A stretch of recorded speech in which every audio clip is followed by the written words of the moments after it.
guys, what is up? It is Ivy Concrete Catwalk. Those of you who are new to my channel, welcome. I love all things thrift, vintage, new, nearly new, estate selling, you name it. I love it. To my catwalkers, mwah. Welcome back to a new video this Sunday. Those of you who are newly subscribed, thank you so much for coming along together on this journey. I want to sit down with you guys, share with you some things that I do for things that I'm interested in fashion-wise. A little bit about me. I have a huge affinity for thrifting, but beyond that affinity, a little bit deeper than that, love of vintage things.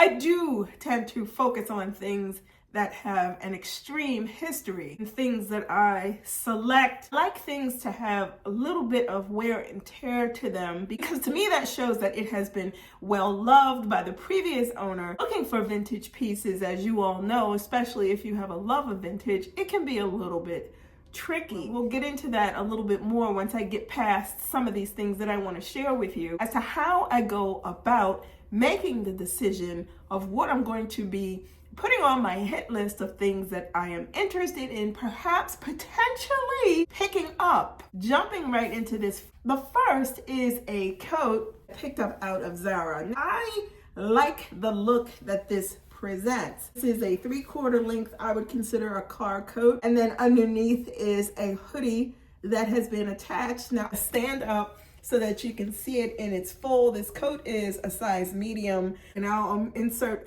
a clip here or here so that you can see me in the coat. But this, to me, is a simplistic staple investment where you get a lot of longevity with this, because the coat, it can be separated from itself. These are the buttons, if you can see right here, these are the buttons that if you didn't want the hoodie as a part of, all you do is just unbutton from the back and from the sides, and you can take the hoodie out.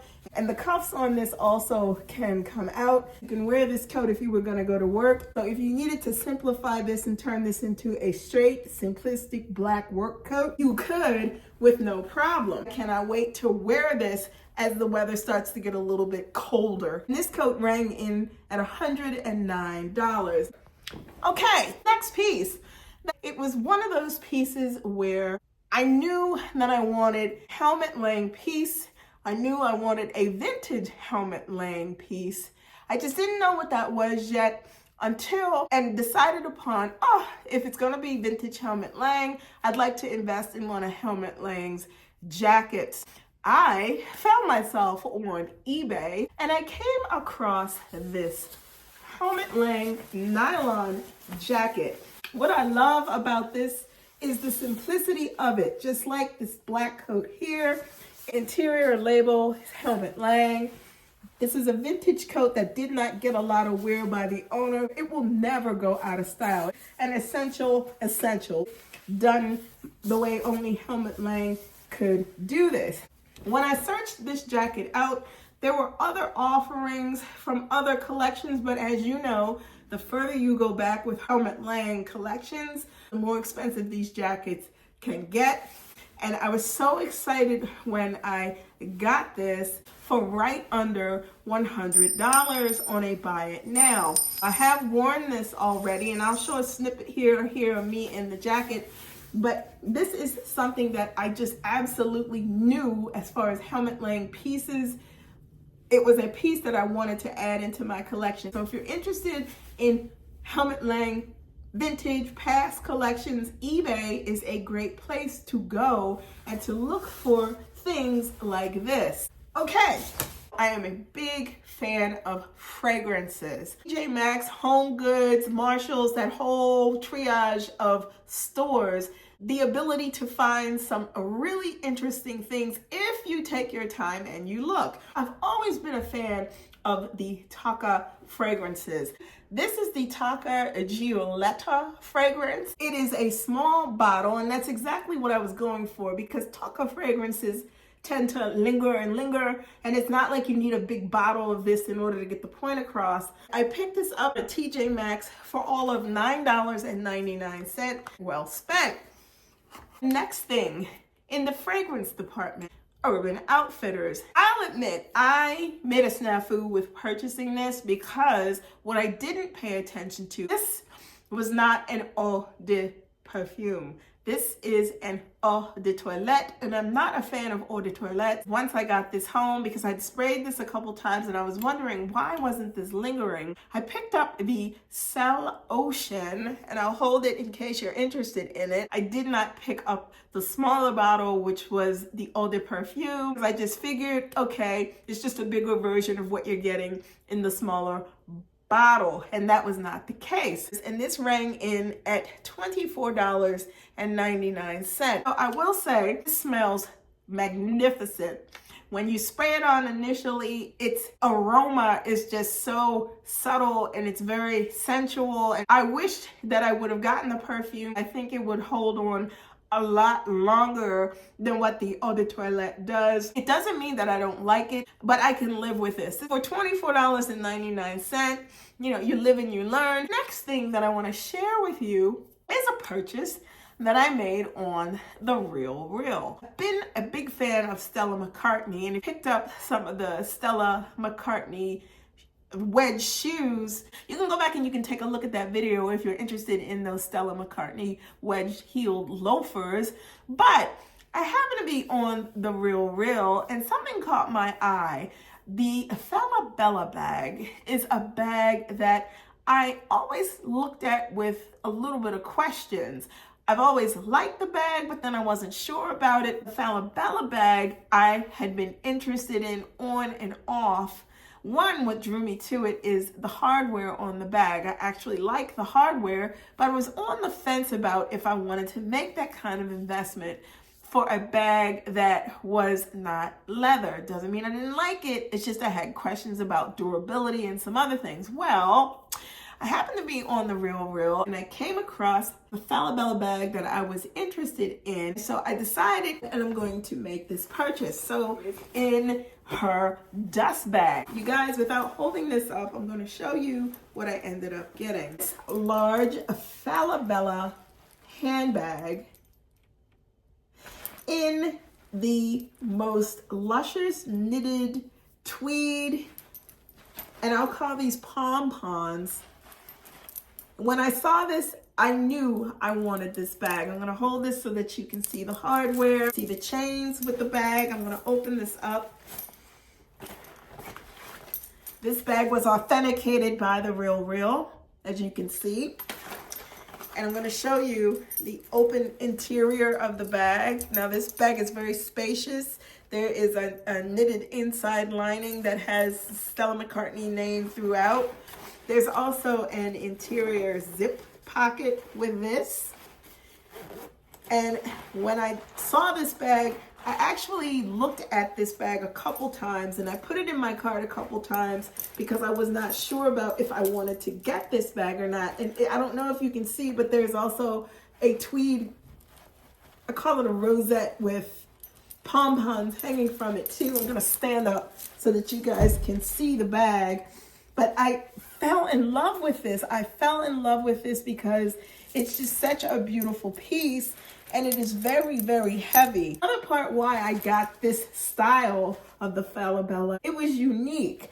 And this is something that it really just catches the eye. And I love the way that this looks because it is so spacious. There's a lot of things I can get in here. If you guys want to see a what's in my bag with this, just let me know because I have a lot of what's in my bags that I do need to catch up on and a couple of bags that I want to reintroduce to you that have been a part of my collection for quite some time and my thoughts about them at this current point in time. This is the bag that I picked up off of The Real Real, the Stella McCartney Falabella in tweed with pom-pom, and I absolutely love it. So that brings me to, I get sometimes questions about where I get influenced from as far as things that I choose and pick up and how I add things into my wardrobe. What I want to talk to you guys about. And one thing that I always used to do when I was younger is I had a big fascination with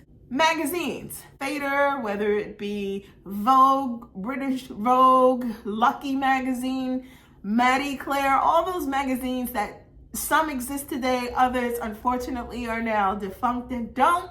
But one thing that I used to do when I subscribed to many, many magazines in my 20s and early 30s was save some of those magazines, because I had things in those magazines that I was really drawn to, and then ultimately what happens, you put them up and you forget about them. But lately, this Elle magazine with Sarah Jessica Parker on the cover is from 2009. I have not gone back through this magazine as of yet, so I'm looking forward to be able to do it and pull some ideas out of it. Same thing goes for this Fader magazine. It's from May, June of 2003. Yeah, yeah, yeahs are on the back, which is one of my favorite groups. If you don't know, it's okay, but if you know, you definitely know about the Yeah, Yeah, Yeah. Lucky magazine no longer publishes, which I was absolutely obsessed over. This was one of the magazines that I decided to keep with Nicole Richie on the cover.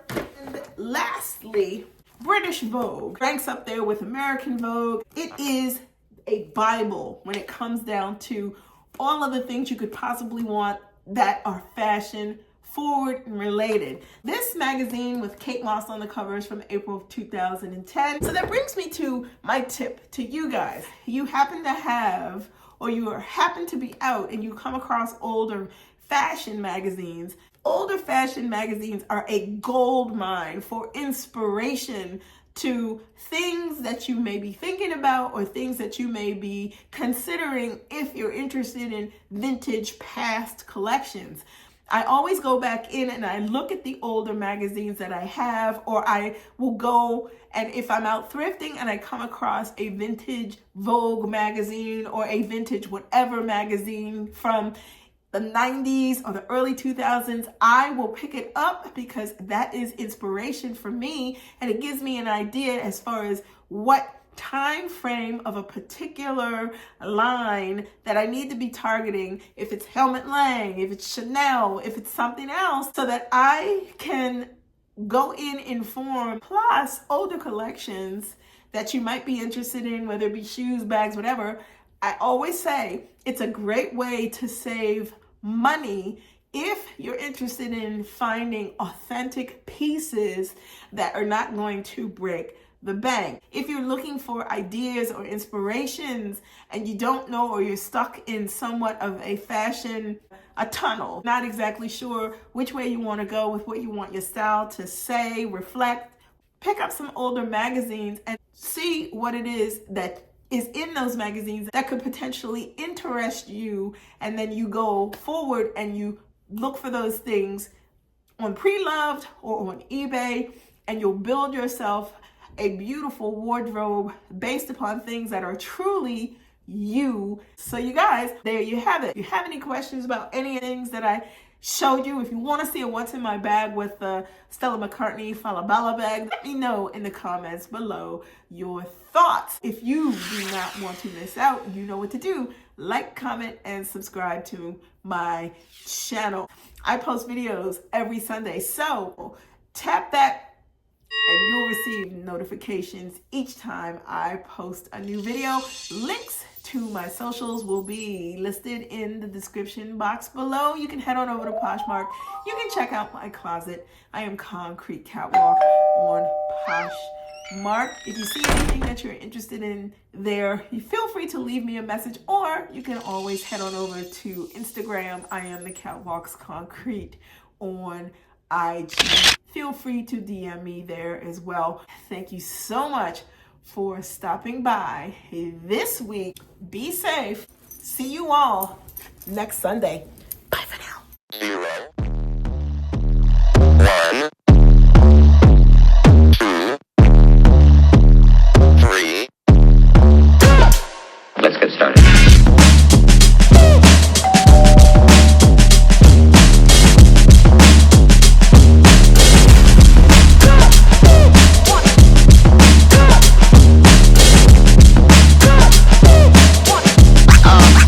That's real good.